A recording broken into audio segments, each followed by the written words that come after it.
Chandrashekhar Yadav RJD के MLA हैं। उनका बयान आया कि हिंदू राष्ट्र का मांग करना ये बहुत गलत है, संवैधानिक नहीं है, इन्हें जेल में डाल देना चाहिए बागेश्वर बाबा। चंद्रशेखर ने या तो मुझे लग रहा है लालू यादव का संविधान पढ़ लिया है, भीमराव अंबेडकर का संविधान नहीं पढ़ा है। क्योंकि यहाँ पर जिस तरीके से मुस्लिमों और के तुष्टीकरण में विपक्ष इतना गिरा हुआ है कि उसको ये लगता है कि पत्थर चलाने वाला उसका सगा भाई है। वही धीरेन्द्र शास्त्री की जगह कोई मुल्ला होता, लाल किले का वो बुखारी होता, ओसामा बिन लादेन होता या कोई आतंकवादी होता और वो बिहार में ऐसा कथावाचक लगाता, बड़ा मंच सजाता, तो ये लोग वहां पर जाके पत्तल चाटने का काम करते और उसका समर्थन भी करते। और जबकि वो वहां से खुले में कह देता कि हम इस देश को 2047 में इस्लामिक राष्ट्र बनाएंगे, तो कहते जी जरूरी है, ये तो मुसलमानों का अधिकार है। बागेश्वर बाबा को जेल में डालने की बात हो रही है, तो क्या कहेंगे इस पे? जेल में डालेंगे? 110 करोड़ सनातनी है, हाथ तो लगा दे। जो जेल में डालने की बात कर रहा है ना, उसका घर ही फूंक देंगे सीधा जाके, आरजेडी का जो भी है। समझ में आई बात? देखिए, हिंदू राष्ट्र होने में ना मुस्लिम को दिक्कत है ना हिंदुओं को दिक्कत है। ये हिंदू राष्ट्र होने में दिक्कत किसको है? जो छुटभैया पार्टियां हैं, जो लालू यादव जी हैं, ये क्योंकि इसके बाद जो है ये जहर का जो है इंजेक्शन लगा नहीं पाएंगे बिहार की जनता को। इस बार भी विरोध हो रहा है बिहार में कि यहाँ पे आना नहीं चाहिए बागेश्वर बाबा को, क्योंकि ये बीजेपी के प्रचार करने आए। तो कैसे देखते हैं? देखिए, आज ऐसा जमाना हो चुका है कि विपक्ष के नेता सिर्फ इतना ही बोलते हैं, उनको पसंद आता है कि रमजान वाला पत्तल चाटना है, उनको इफ्तारी की पत्तल चाटने में मज़ा आता है। पर जब धीरेन्द्र शास्त्री या कोई हिंदू सनातन धर्म का कोई संत जाना चाहता है और वो कथा करना चाहता है, तो इनको लोग विरोध होता है। कारण पता है क्या है? कि धीरेन्द्र शास्त्री पूरा क्लियर एक चर्चा करना चाह रहे हैं। वो चाह रहे हैं कि जिस बिहार की धरती से कहीं ना कहीं आज़ादी के लड़ाई का बिगुल फूंका गया था, उसी धरती से हिंदू राष्ट्र का भी बिगुल फूंका जाए और भारत को हिंदू राष्ट्र घोषित करा जाए। कारण सिर्फ इतना है कि कहीं ना कहीं लालू यादव जैसे लोग, तेजस्वी यादव और इनके जो जितने भी कुनबे हैं, ये सिर्फ वहाँ पर हिंदू मुसलमान करके और वहाँ पैसा लूटने का काम कर रहे हैं। आज देखने की ज़रूरत है कि इनके विधायक हो, सांसद हो, कोई भी हो, क्या करवाने चाहते हैं कि दंगे करवाओ, फसाद करवाओ, ईंट पत्थर चलवाओ, जातिवाद में बांटो। ऐसे लोगों पर सिर्फ एक ही है कि धीरेन्द्र शास्त्री का जो बयान है वो कहीं ना कहीं एक ऐसा बयान है जो बिहार को आज हिंदू राष्ट्र के धरती के लिए बिगुल फूंकने का काम करेगा। आपने हिंदू राष्ट्र की बात की। चंद्रशेखर यादव आरजेडी के एमएलए हैं। उनका बयान आया कि हिंदू राष्ट्र का मांग करना ये बहुत गलत है, संवैधानिक नहीं है, इन्हें जेल में डाल देना चाहिए बागेश्वर बाबा को। देखिए, मैं चंद्रशेखर यादव उनके एमएलए आरजेडी के, मैं उनसे एक सवाल करना चाहता हूं कि भारत का संविधान भीमराव अंबेडकर ने जब बनाया था, बाबा भीमराव अंबेडकर जी ने जब भारत का संविधान बनाया, तो उस संविधान में आप मुझे एक बात बताइए कि पहले पेज पे भगवान श्री राम का और पूरे दरबार की फोटो थी। संविधान खुद इजाजत देता है कि भारत को हिंदू राष्ट्र घोषित करना चाहिए। क्यों? कारण क्या है कि जिस तरीके से इन लोगों ने, विपक्ष के जितने भी नेता हैं, चाहे जितने भी, ये तुष्टीकरण में इतने गिर चुके कि इनको संविधान में वक्फ बोर्ड चाहिए, मुस्लिम पर्सनल लॉ बोर्ड चाहिए, हज पे सब्सिडी देना है, माइनॉरिटी कमीशन देना है, टुकड़े टुकड़े गैंग पालना है। अब भारत का संविधान इस चीज़ का इजाज़त देता है कि पत्थर वाले जो चलाएंगे उनका समर्थन दे देगा, पर भारत का संविधान इस चीज़ का इजाज़त नहीं देता कि जो भारत को जोड़ना चाहता है उसके बारे में बोल लेंगे। चंद्रशेखर रावण ने या तो मुझे लग रहा है लालू यादव का संविधान पढ़ लिया है, भीमराव अंबेडकर का संविधान नहीं पढ़ा है। भारत का संविधान इजाज़त देता है कि भारत को हिंदू राष्ट्र घोषित किया जाता है। कारण क्यों? क्योंकि यहाँ पर जिस तरीके से मुस्लिमों और के तुष्टीकरण में विपक्ष इतना गिरा हुआ है कि उसको ये लगता है कि पत्थर चलाने वाला उसका सगा भाई है, ठीक है, देश तोड़ने वाला उसका सगा भाई है, जो आतंकवादी पैरवी कर रहे हैं वो सगा भाई है। इनको मजा आता है सर आतंकवादियों के साथ घूमना, आतंकवादियों के लिए पैरवी लगाना। इनका इलाज सिर्फ इतना, जिस दिन हिंदू राष्ट्र घोषित हो गया, भारत में ना गौ तस्करी होगा, ना किसी तरीके की लव हो पाएगा, ना किसी तरीके से आतंकवादी गतिविधियां होगी और ना किसी तरीके से कोई पैदा होगा जो पत्थर चला के चला जाए। हिंदू राष्ट्र घोषित करवाना इसलिए ज़रूरी है क्योंकि भारत के संविधान से 70 साल चला के हमने देख लिया भारत को। सिर्फ यहाँ पर कहीं ना कहीं आतंकवाद मूवमेंट और ऐसे नेता पैदा हुए जिन्होंने भारत को लूटने का काम किया। धर्म के नाम पर लालू यादव ने लड़वाकर 2 कमरे से हजारों करोड़ों के मालिक बन गए। धर्म के नाम पर अखिलेश यादव ने लड़वाकर, मुलायम सिंह यादव ने लड़वाकर 2 कमरों से हजारों करोड़ों के मालिक बन गए। एंटोनी माइनो ने भी धर्म के नाम पे लड़वाया, पंडित जवाहरलाल नेहरू ने भी लड़वाया। इन लोगों ने धर्म के नाम पे लड़ाई लड़वा के और खून की एक नदी बहाई भारत में, जिसमें ये डुबकी लगाते हैं और उस नदी से पैसा कमा के अपनी तिजोरी को भरने का काम करते हैं। हिंदू मुसलमान की अगर चर्चा की जाए तो हिंदू मुसलमान कौन कर रहा है? नरेंद्र मोदी तो बार बार कहते हैं कि इस देश का असली अधिकारी कोई है तो वो हिंदू मुसलमान सिख ईसाई बौद्ध जैन सब एक ही है।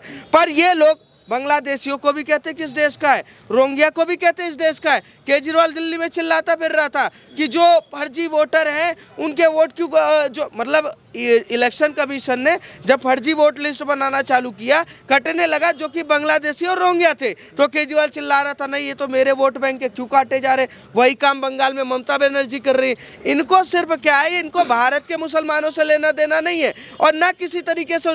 जब धीरेन्द्र शास्त्री जा रहे हैं, आज की बात बताता हूँ, धीरेन्द्र शास्त्री जा रहे हैं, इनको पता है कि अगर हम धीरेन्द्र शास्त्री के मंच पे जाते हैं तो हमें मुसलमानों का वोट नहीं मिलेगा, का वोट नहीं मिलेगा, बांग्लादेशियों का वोट नहीं मिलेगा, रोहिंग्याओं का वोट नहीं मिलेगा। पर अगर हम वही धीरेन्द्र शास्त्री की जगह कोई मुल्ला होता, लाल किले का वो बुखारी होता, ओसामा बिन लादेन होता या कोई आतंकवादी होता और वो बिहार में ऐसा कथावाचक लगाता, बड़ा मंच सजाता, तो ये लोग वहाँ पर जाके पत्तल चाटने का काम करते और उसका समर्थन भी करते। और जबकि वो वहाँ से खुले में कह देता कि हम इस देश को 2047 में इस्लामिक राष्ट्र बनाएंगे, तो कहते जी जरूरी है, ये तो मुसलमानों का अधिकार है। पर एक सनातन का कथावाचक धीरेन्द्र शास्त्री अगर ये बयान दे देता तो ये कहते जेल में डालो। तुम्हारे बाप को भी तो जेल में डालना जरूरी है, जिसने बिहार की जनता का पैसा लूटा, जिसने क्या नाम है रेल के नाम पे, नौकरी के नाम पर जमीनें कब्जा की, जिसने कहीं ना कहीं आतंकवादियों का वो लिया। ये वो लोग हैं, ना इनको धर्म से लेना देना है, ना इनको बिहार से लेना देना है, इनको सिर्फ लेना देना है कि कैसे पैसा कमाया जाए। लेकिन सबसे बड़ा क्वेश्चन ये है कि जब चुनाव आता है तभी बागेश्वर बाबा क्यों जाते हैं बिहार में? ऐसा मतलब इसी टाइम पे क्यों हिंदू राष्ट्र की मांग? मुझे एक बात बताइए, धीरेन्द्र शास्त्री विश्व हिंदू परिषद के सदस्य हैं, आरएसएस के सदस्य हैं, भारतीय जनता पार्टी के सदस्य हैं या बजरंग दल के सदस्य? आप बताइए हैं किसी के सदस्य? आप मुझे अभी दिल्ली में हो रहा था, सुनिए, दिल्ली में आज से 6 महीने पहले हुआ, उस समय चुनाव चल रहा था। क्या कथावाचक ये तय करे, कथावाचक का टाइम लालू यादव जैसे नशेड़ी तय करेंगे कि यहाँ कथा करना है नहीं करना है? जब लोकसभा का चुनाव था तब आप बागेश्वर बाबा हिंदू राष्ट्र की मांग कर रहे थे, जब अब बिहार का चुनाव आया तब हिंदू राष्ट्र की मांग कर रहे थे। चुनाव के समय ही क्यों आ रहा है? बाबा ने एक बात कही थी कि मेरे आखिरी जो मेरे खून का आखिरी टुकड़ा भी है, जो कर भी है, वो मेरा हमेशा हिंदू राष्ट्र की ही मांग करेगा। और हिंदू राष्ट्र की मांग पूरा इस देश का 110 करोड़ जनता करती है। हिंदू राष्ट्र की मांग करना जायज़ है, क्योंकि मैं कहता हूँ इनके पास 57 देश है। उन 57 देशों में एक पाकिस्तान भी है, अफगानिस्तान भी है, बांग्लादेश भी है, 3 देश की बात करते हैं। वहाँ पर आज हिंदू, जैन, बौद्ध जितने भी माइनॉरिटी में उनको काटा जा रहा है, मारा जा रहा है। उनको अगर वापस लिया जा रहा है, वो उम्मीद किस तरफ देखेंगे? इराक की तरफ देखेंगे, ईरान की तरफ देखेंगे या सऊदी अरब की तरफ देखेंगे? उनकी उम्मीद भारत की तरफ होगी ना। तो भारत को हिंदू राष्ट्र घोषित करना इसलिए ज़रूरी है कि उनकी चरमपंथी और कट्टरपंथी जो आतंकवादी हैं वो कहीं ना कहीं पाले जा रहे हैं। और पाले कैसे जा रहे हैं कि उनका जायज़ जो मांग करते हैं वो देश के टुकड़े और देश को जलाने वाले मांग होते हैं। आप मुझे बताइए कि इसी देश में एक आतंकवादी मारा जाता है, अफजल खान होता है, जिसका अफजल गुरु जो भी बोलते हैं, फांसी लगती है। उसके जनाजे में हजारों लाखों मुसलमान आ जाते हैं। उसी आतिक अहमद के जनाजे में लाखों हजारों मुसलमान आ जाते हैं, पर मुख्तार अंसारी के में आ जाते हैं, पर अब्दुल कलाम के जनाजे में कोई ऐसा मुसलमान नहीं आता। पर आप देखेंगे जो देश का असली सैनिक है, जो इंडियन आर्मी के लिए मुसलमान लड़ता है, हमेशा इंडियन आर्मी के साथ खड़ा रहता है, वो अगर कभी शहीद हो जाता है, क्या भारत का मुसलमान जो कट्टरपंथियों के लोग हैं क्या उनके समर्थन में खड़े होते हैं? पहले विचारधारा देखना पड़ेगा कि दिल्ली में एक दिल्ली में आतंकवादी है जिसका नाम है ताहिर हुसैन, वो लड़ता है मुस्तफाबाद से चुनाव, 35,000 वोट मिल जाते हैं। जम्मू कश्मीर से एक आतंकवादी वो लड़ता है राशिद, उसको जिता देते हैं। अमृतपाल वहां से जीता। ये वोट देने वाले कौन लोग हैं? ये कौन से विचारधारा वाले वोट देने वाले हैं जो देश को जला रहे हैं, जो लोगों को मारने का काम कर रहे हैं? उनको 35,000 वोट मिल रहा है और उसी का समर्थन कौन करता है? ओवैसी, राहुल गांधी, लालू यादव, मुख्तार अंसार, वो क्या नाम है उनका, नवाजुद्दीन सिद्दीकी में उनकी चर्चा नहीं करेंगे। अखिलेश यादव, विपक्ष के जितने भी नेता हैं, इन्होंने महाकुंभ पे एक बार भी शुभकामनाएं दी? आप बताइए, दी थी? आप बताइए, दी थी उन्होंने? एक बार भी नहीं दी। पर रमजान में सारे पत्तल चाटने फिर रहे थे। अब होली का आ गया, होली के लिए किसी की तो शुभकामनाएं निकली नहीं, पर रमजान के लिए निकलता है। हिंदू राष्ट्र का मांग सही है, उचित है? बिल्कुल सही है मतलब आपको सर। लग रहा है? सर उचित इसलिए है क्योंकि भारत को आज हिंदू राष्ट्र घोषित होना जरूरी है, नहीं तो ये लोग चरमपंथी और कट्टरपंथी जिस तरीके से बढ़ रहे हैं, कहीं ना कहीं आज 8 राज्यों में माइनॉरिटी होने का कारण ये देश संविधान के हिसाब से चलने का कारण था। केरल में देख लीजिए, जम्मू कश्मीर, केरल, हैदराबाद, पश्चिम बंगाल, ये 8 राज्य ऐसे हैं जहां पर हिंदू माइनॉरिटी में हो गया और लगातार यहाँ दंगे होते हैं, लव जिहाद होता है, गौ तस्करी होता है। और जिस दिन भारत हिंदू राष्ट्र घोषित हो गया, जिस दिन गौ माता को राष्ट्रीय माता घोषित की दिया जाए, मैं औकात बता रहा हूँ कि कोई भी मुसलमान और कोई भी आतंकवादी जो होगा वो कभी भी किसी को छेड़ के नहीं जा पाएगा। अगर छेड़ेगा वहीं पर वो इलाज भी करके दे देंगे, क्योंकि कानून हमें बांध कर रखता है और कानून हमें खोलने का भी अधिकार देता है। जैसे योगी आदित्यनाथ ने कानून का इलाज एक बना के रखा हुआ है कि जैसे उनको पता है कि एक आतंकवादी पत्थर चलाएगा, उसके घर के बाहर बुलडोजर सेट कर दो, जमीन दोस्त कर दो, तो वही कानून के हिसाब से ही करना पड़ेगा। इस देश में किसी मुसलमानों से, किसी हिंदू को दिक्कत नहीं है, हमें दिक्कत रोहिंग्या और बांग्लादेशियों से। हिंदू राष्ट्र घोषित होने के बाद जो अलग थलग कानून है, जैसे वक्फ बोर्ड, माइनॉरिटी कमीशन, हज पे सब्सिडी, या मुस्लिम पर्सनल लॉ बोर्ड, या शरिया के कानून, इनको ध्वस्त किया जाएगा। ये देश का आगे चलेगा तो भारत की संस्कृति छत्रपति शिवाजी महाराज और महाराणा प्रताप के विचारों से चलेगा, जिन्होंने इस देश के लिए शहीदी दी है, जिन्होंने इस देश के लिए कहीं ना कहीं अपने परिवार को निछावर किया है। देखिए, बागेश्वर बाबा भी कथा के बीच में उन्होंने विवादित बयान भी दे रहे हैं कि तुगलक रोड है, उसका नाम चेंज करना चाहिए, आक्रांताओं का नाम चेंज करना चाहिए। तो ये कहाँ उचित है? कथावाचक का काम है कथा कहना कि ये मतलब रोड का नाम चेंज करवाना, ये सब सारी चीजें का काम है फतवा जारी करना, पर कथावाचक बोल लेगा कि तुगलक रोड का नाम चेंज कर दो तो खत्म। अरे एक बात बताइए, बाबा धीरेन्द्र शास्त्री कथावाचक है, हिंदू है, इसका मतलब कि उनका इंडियन सिटीजनशिप खत्म नहीं हो गया। उनका भी भारत के प्रति एक जिम्मेदारी है। उनको तुगलक पसंद नहीं है भाई, जैसे मुझे नहीं पसंद है, औरंगजेब हमको नहीं पसंद है भाई। इस देश के किसी को औरंगजेब पसंद नहीं है, तुगलक पसंद नहीं है, बाबर नहीं पसंद है। वो तो पर्सनल विचार नहीं है, ये तो 110 करोड़ जनता का विचार है। और हम तो चाहते हैं कि जिस बोर्ड पे तुगलक रोड लिखा हुआ है उसको सरकार बदल दे, वरना एक दिन ऐसा आएगा कि एक भीड़ आएगी और उस बोर्ड के साथ साथ पूरा सड़क उठा के ले चली जाएगी। सर, क्या नाम है आपका? मेरा नाम दीपक झा है कहाँ सर। के रहने वाले हो? मैं बिहार का ही रहने वाला हूँ सर। बागेश्वर बाबा का विरोध हो रहा है बिहार में, जैसे पिछले बार हुआ था, आपने देखा था कि मतलब फिर भी बहुत जनसंख्या में 10 लाख के करीब लोग आए थे। इस बार भी विरोध हो रहा है, क्या कहेंगे? सर विरोध नहीं हो रहा है, ये कहीं ना तो कहीं लालू यादव जिन्होंने जो है आतंक मचाने का काम, बिहार को अगर बर्बाद करने का काम किया है तो वो लालू यादव ने किया है। लालू यादव ने आज देश का युवा, जो बिहार का युवा जो अदर स्टेट में जाके पलायन हो रहा है, रोजगार पैदा नहीं कर पाए, कट्टरपंथी इन्होंने फैलाने का काम किया है। ये लालू यादव की ज़मीन खिसकती हुई दिख रही है। आज बिहार का जो युवा है, बिहार की जो जनता है, वो कहीं ना तो कहीं डेवलपमेंट पे वोट देगी और अच्छी रोड, अच्छा सड़क, अच्छा पानी, इन सबको जो प्रधानमंत्री ने जो योजनाएं चलाई और ये बिहार को जो विकसित बनाने का काम किया है, ये उनकी ज़मीन खिसकती हुई देख रहे हैं लालू यादव। बिहार के लोग तो मसीहा बताते हैं लालू यादव को, कि मतलब जितने भी अल्पसंख्यक है या नीचे कास्ट के जो लोग हैं उनको मतलब मसीहा है ना। जिस यादव ने लालू यादव को भैंसा चरवाहा से लेके और जो है उसको मुख्यमंत्री बना दिया, उस लालू यादव ने क्या किया?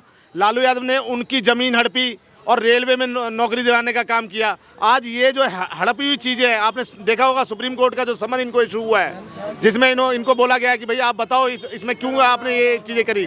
तो इस तरह का जो इन्होंने तो अपनी बेटियों को नहीं छोड़ा, बेटी को सांसद का टिकट दिया है इन्होंने। उस सांसद का टिकट कैसे दिया? जब उसने अपनी किडनी जो है ना, किडनी लालू यादव को डोनेट करी, तब दिया। लालू यादव तो इतना गिरा हुआ इंसान है, ये बिहार को बर्बाद कर देगा। हाथ जोड़ के निवेदन करता हूँ बिहार की जनता से कि अगर बिहार का विकास कराना चाहते हो तो सिरे से नकार देना लालू यादव को। तो किसको फिर वोट देंगे? कौन चेहरा है आप? सर एनडीए की गठबंधन की सरकार बनेगी। देखिए भाजपा का समर्थक हूँ, मगर मैं एनडीए में जो मैं मानता हूँ, चिराग पासवान जी को मानता हूँ। चिराग पासवान एक ऐसा युवा नेता है जो बिहार फर्स्ट और बिहारी फर्स्ट की बात करता है। ये जातिवाद का जहर घोलने का काम नहीं करता। यादव भी तो युवा है। हाँ जी, तेजस्वी अरे वो अपने घर में ही एक कर लेना। अभी आप देख लेना जो रामलीला मैदान में जो इन्होंने सम्मेलन, ये जो यात्रा जो इकट्ठी करी है, उसमें इनके घर में ही 2 फाड़ है। तेजस्वी यादव, तेज प्रताप यादव का फोटो ही नहीं है उस बैनर पे। तो ये पर अपने घर को ही एक कर ले, बिहार को एक करने की तो बात बहुत दूर की बात है सर इनके लिए। जो बिहार से मांग हो रहा है हिंदू राष्ट्र का, वो कितना उचित है? और उसमें आरजेडी का जो भी विधायक हैं चंद्रशेखर यादव, उनका कहना है कि जेल में डाल देना चाहिए बागेश्वर बाबा को, और यहाँ पे कथा होना ही नहीं चाहिए बिहार में, क्योंकि ये प्रचार करने आए बीजेपी। सर प्रचार करे चाहे ना करे, देखिए एक सनातन प्रचारक है, अगर उसके मन में कोई भावना है और वो किसी मंच से अगर वो उसको व्यक्त करता है तो मैं इसको गलत नहीं मानता। देखिए ये यहाँ पे जो है बाहुल्य जो है, हिंदुस्तान जो है वो हिंदू 110 करोड़ हिंदू है, और यहाँ पे ज़्यादा उनका संख्या होने के कारण मैं मानता हूँ जहाँ पे जिसका बाहुबल होता है वहाँ पे उसकी वो चीज़ें होनी चाहिए। तो अगर वो मांग करता है कि भाई हिंदू राष्ट्र होना चाहिए, देखिए हिंदू राष्ट्र होने में ना मुस्लिम को दिक्कत है ना हिंदुओं को दिक्कत है। ये हिंदू राष्ट्र होने में दिक्कत किसको है? जो छुटभैया पार्टियाँ हैं, जो लालू यादव जी हैं, ये क्योंकि इसके बाद जो है ये जहर का जो है इंजेक्शन लगा नहीं पाएंगे बिहार की जनता को, तो इनको बौखलाहट है। जातिवाद में किस आज जनगणना करवाई जाती है, क्यों जनगणना? हम हिंदुओं में ही जातिवादी है क्या? आप मुस्लिमों की क्यों नहीं करवाते हो जाति के नाम पे? ये कहीं ना तो कहीं ये छुटमैया पार्टियां हैं जो हमें बांटने का काम करती है। बिहार की जनता समझदार हो चुकी है, इनको सिरे से नकारा जाएगा और एनडीए के गठबंधन की सरकार बनेगी और चिराग पासवान जी को मुख्यमंत्री बनाया जाएगा। ठीक है, क्या कहेंगे आप? बागेश्वर बाबा को जिस हिसाब से विरोध हो रहा है, बताया जा रहा है कि बीजेपी के एजेंट हैं, तो आप कैसे देखते हैं? पहले तो मैं उनको दंडवत प्रणाम करता हूँ, बागेश्वर जी को, धीरेन्द्र किशन शास्त्री जी को, आदरणीय जी को, ये लगा लीजिए। उनके ऊपर उनके सपोर्ट में 4 लाइन रखना चाहूँगा कि प्रभु श्री राम ना होते तो हनुमान सा दास ना होता, लंकायु खाक ना होता, भगवान सूर्य देव ना होते तो पृथ्वी पे मतलब धरती पे प्रकाश नहीं होता, सच्चाई नहीं होती तो विश्वास नहीं होता, अगर इस पृथ्वी पे कट्टर हिंदू ना होते उनका इतिहास नहीं होता, और भारत देश आज हिंदू राष्ट्र नहीं होता। तो भाई हिंदू राष्ट्र था, हिंदू राष्ट्र है और हिंदू राष्ट्र रहेगा। किसी का माई का लाल, जो भी अकबर बाबर जो भी आए, औरंगजेब जैसे 2 कौड़ी के मानसिकता मुगल पुत्र, वो तक सनातन को मिटाना पाए, तो ये 2 कौड़ी के इंसान आरजेडी फारजेडी और जो नकलेश यादव, टोटी चोर, जितने भी बागर बिल्ले जो गीदड़ हैं, ये कुछ नहीं उखाड़ पाएंगे। सीधी सी बात है, मुंह पे कह रहा हूँ, ओपन कैमरा, तुम कुछ नहीं उखाड़ पाओगे।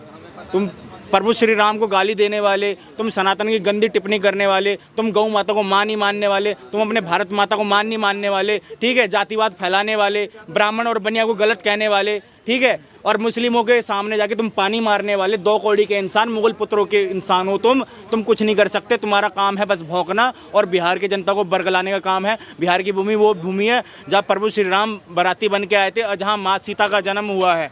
बागेश्वर बाबा को जेल में डालने की बात हो रही है, तो क्या कहेंगे इस पे? मतलब लग रहा है कि मतलब जेल में डालेंगे। 110 करोड़ सनातनी है, हाथ तो लगा दे।